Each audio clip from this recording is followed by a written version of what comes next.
అంటే national Herald అనే ఒక పత్రిక, అది పురాతనమైన పత్రిక. ఆ పత్రిక నడుపుతున్న వారిపై, తర్వాత సోనియా గాంధీ, రాహుల్ గాంధీపై ఈడీ కేసులు అక్రమంగా బనాయిస్తూ ఉన్నారు ఇలా ఈ బీజేపీ ప్రభుత్వం, మోడీ ప్రభుత్వం.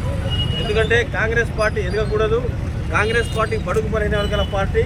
కాంగ్రెస్ పార్టీ వస్తే మనం ఎక్కడ పడిపోతామనే ఉద్దేశంతో ఇలా బీజేపీ వాళ్ళు అక్రమ కేసులు బనాయిస్తూ ఉన్నారు. దాన్ని నిరసిస్తూ, దాన్ని ఖండిస్తూ ఇవాళ విద్యుత్ దహనం చేయడం జరిగింది నల్గొండ క్లాక్ టవర్ సెంటర్లో. ఏదేమైనా కాంగ్రెస్ పార్టీ చాలా పెద్ద పార్టీ. మరి రాహుల్ గాంధీ గారు ప్రతిపక్ష నేతగా ఉండి బాగా పోరాటం చేస్తూ ఉన్నారు. ఇలా బీజేపీ వాళ్ళు అదాని అంబానీలు పెట్టుకొని కార్పొరేట్ వ్యవస్థతో పోతూ ఉంటే మన రాహుల్ గాంధీ గారు ఇలా కాంగ్రెస్ పార్టీ కోసం పనిచేస్తూ ఉన్నారు, బడుగు బలహీన వర్గాల కోసం పనిచేస్తూ ఉన్నారు. ఎందుకంటే అని చెప్తా ఉన్నాడు, మొదటి చెప్తా ఉన్నాడు, ఈ భారతదేశంలో ఉన్న సంపద అంతా ఇద్దరు ముగ్గురు తింటా ఉన్నారు, అది కూడదు, అది తగదని చెప్పేసి.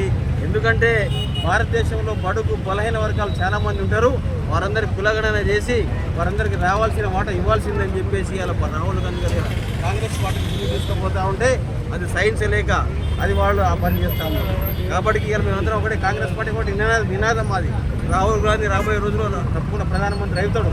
ఇలా బీసీ కులగణన చేసినాం, ఎంఆర్పీఎస్ వర్గీకరణ చేసినాం, సన్నబియ్యం ఇస్తాము. ఈ రాష్ట్ర ప్రభుత్వంలో 6 గ్యారెంటీలు అమలు చేస్తూ ఉన్నాం. కాబట్టి ఇవన్నీ చూసి బీజేపీ రుణమాఫీ చాలా అన్ని రకరకాల సంక్షేమ పథకాలను ప్రజల్లో తీసుకుపోతా ఉన్నాం. మొన్న సీఎంపీ మీటింగ్లో ప్రతి కార్యకర్త, కాంగ్రెస్ కార్యకర్త ప్రతి గ్రామంపై మా సంక్షేమ పథకాలు ప్రభుత్వం చేసిన మొత్తం స్కీమ్స్ అయితే ఉన్నాయో ప్రజల ముందు తీసుకుపోవాలని చెప్తా ఉన్నాం. అదేవిధంగా మీనాక్షి నటరాజన్ గారు జై బాబు, జై భీమ్, జై శ్రీ ద్వారా, జై సంవిధానం ద్వారా రాజ్యాంగాన్ని పరిరక్షించాలని చెప్పేసి ఇలా ప్రతి గ్రామంలో పాదయాత్ర చేయాల్సిన అవసరం ఉన్నది. కాబట్టి ఇలా కాంగ్రెస్ పార్టీ శ్రేణులంతా సమాయత్తమైనారు.